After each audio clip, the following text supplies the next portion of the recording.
Aku tidak pernah berpikir bahwa cinta punya batas. Tapi hari itu, ternyata punya.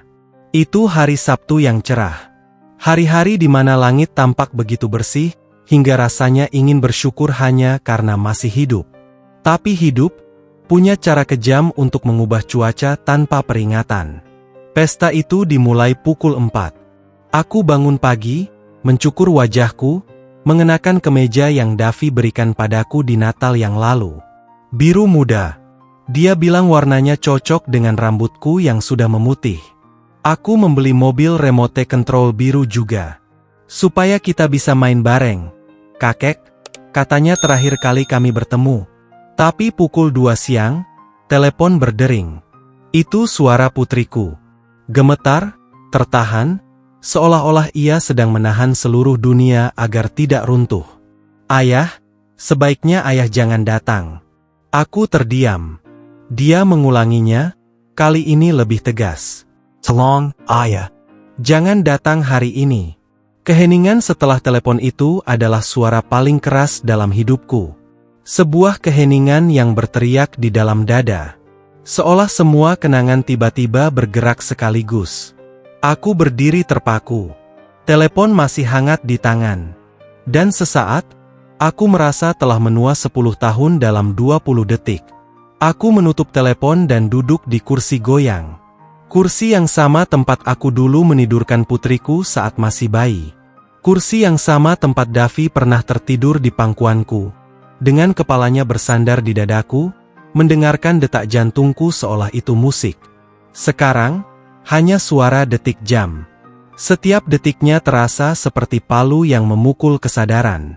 Kue sedang dipotong di suatu tempat. Tawa bergema di rumah yang lain. Dan aku, di sini, sendirian. Aroma parfum yang kupakai masih tertinggal di udara. Konyol. Parfum, untuk seseorang yang tak jadi pergi. Aku mengambil hadiah itu dan meletakkannya di atas meja. Menatapnya seperti seseorang menatap cermin dari semua yang telah hilang. Rumah itu terasa lebih kecil. Keheningan terasa lebih besar. Dan hati, terlalu kecil untuk menampung begitu banyak kenangan. Aku membayangkan senyumnya saat meniup lilin. 5 tahun usianya. Dan aku, sang kakek yang absen, hanya menonton pesta imajiner di kepalaku. Yang paling menyakitkan adalah, aku mengerti. Aku mengerti alasannya. Tapi mengerti tidak membuatnya lebih ringan. Menjadi, kadang lebih menyakitkan daripada tidak tahu. Putriku tidak lahir dengan hati yang dingin. Akulah yang perlahan membuatnya membeku dengan jarak. Saat dia masih kecil, aku selalu berkata, nanti kita bicara. Tapi, nanti, itu, tak pernah datang. Aku selalu terlalu sibuk. Terlalu sibuk untuk mendengar. Terlalu sibuk untuk mengerti. Terlalu sibuk untuk menjadi ayah. Dan sekarang, waktu mengembalikan gema dari apa yang kutanam. Ketika dia melarangku datang, aku merasa marah. Tapi kemarahan itu tak bertahan lama. Karena jauh di dalam hati, aku tahu, dia hanya berusaha melindungi anaknya dari ayah yang pernah ia miliki. Dan itulah luka paling sulit untuk diterima.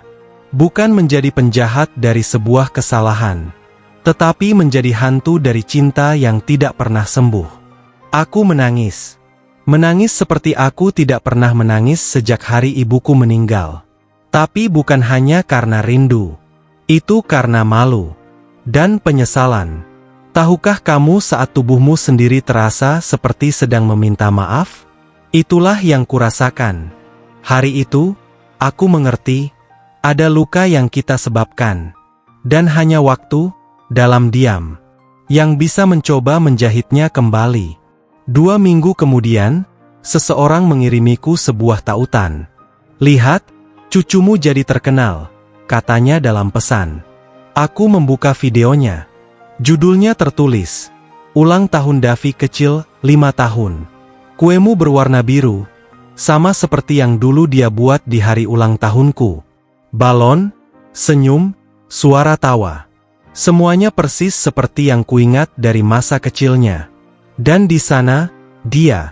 Tertawa, bermain, meniup lilin. Dengan senyum yang sama seperti yang dulu kulihat di cermin, saat aku muda. Orang-orang berkomentar, betapa beruntungnya cucunya punya kakek seperti itu. Keluarga yang indah. Dan aku di sana, di sisi lain layar, tak terlihat. Sementara dunia menikmati video itu, aku berusaha untuk tidak runtuh. Yang paling menyakitkan bukanlah melihat, tapi tidak berada di sana. Menyadari bahwa hidup terus berjalan bahkan saat kau tertinggal. Video itu menjadi viral. Tapi bagiku, itu hanyalah kenangan publik dari luka yang pribadi. Malam itu, aku duduk di meja dan menulis. Putriku, Aku tahu aku salah. Aku tahu aku telah mengecewakanmu berkali-kali lebih dari yang kuingat. Tapi tak ada rasa sakit yang lebih besar daripada melihat cucuku tumbuh tanpa pelukanku. Aku tidak ingin membenarkan apapun. Aku hanya ingin mencintai dengan benar. Meskipun baru sekarang, di penghujung jalan. Katulis, Kabaka, Katanjasai. Lalu kulipat surat itu. Kusimpan di dalam laci. Tidak kukirim. Karena aku menyadari, itu bukan surat untuknya. Itu surat untuk diriku sendiri. Untuk pria yang dulu selalu mengira bahwa mencintai berarti memerintah. Bahwa menjaga berarti mengendalikan. Bahwa hadir berarti menjadi beban. Kali ini, aku memilih untuk mencintai dalam diam. Tanpa menuntut. Tanpa mengganggu. Tanpa mengharapkan balasan. Aku mulai berdoa untuknya. Untuk cucuku. Untuk diriku sendiri. Dan apa yang dulu terasa kosong, perlahan mulai memiliki makna.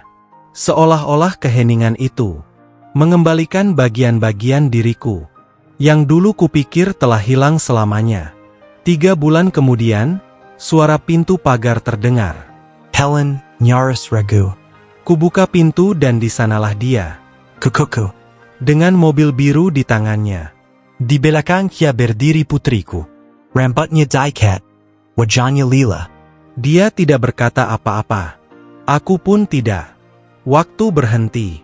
Tiba-tiba, tak ada masa lalu, tak ada rasa bersalah, hanya sekarang. Dia menatapku dan bertanya, dengan suara yang masih membawa aroma masa kecilnya. Kakek, boleh aku main di sini? Seluruh tubuhku ingin menjawab sebelum mulutku sempat terbuka. Tapi aku hanya tersenyum. Dan berkata pelan, tentu, knock. Tentu saja boleh. Dia berlari masuk, mobil mainannya berbunyi di lantai.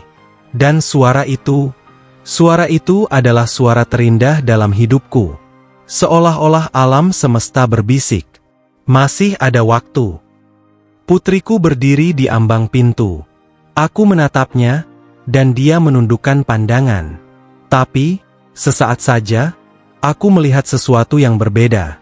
Sebuah bentuk pengampunan, tersamar dalam keheningan. Tidak ada pelukan, tapi ada kedamaian. Dan itu, sudah lebih dari yang pernah kuharapkan. Malam itu, setelah mereka pergi, aku tetap duduk di tempat yang sama di mana semuanya dimulai. Kursi goyang. Keheningen. Kesepian. Tapi sekarang, semuanya berbeda. Keheningan itu tidak lagi menyakitkan. Ia justru memeluk. Aku mengerti bahwa cinta sejati tidak perlu terlihat. Cinta hanya perlu ada.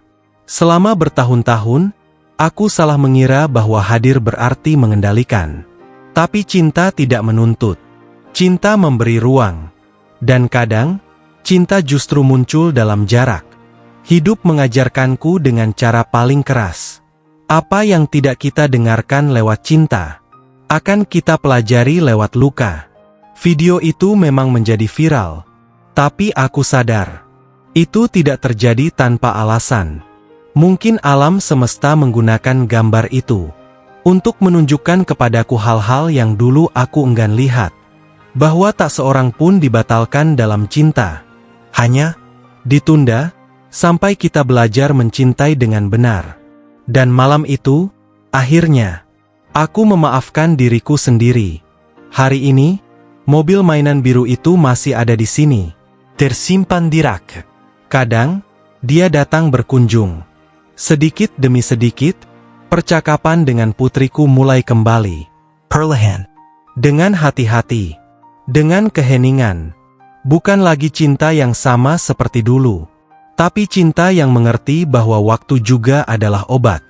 Kau tahu, aku belajar bahwa pengampunan tidak bersuara. Ia terjadi di antara baris-baris diam. Di antara satu tatapan dan tatapan berikutnya. Di antara apa yang dirasakan, dan apa yang tak lagi perlu diucapkan.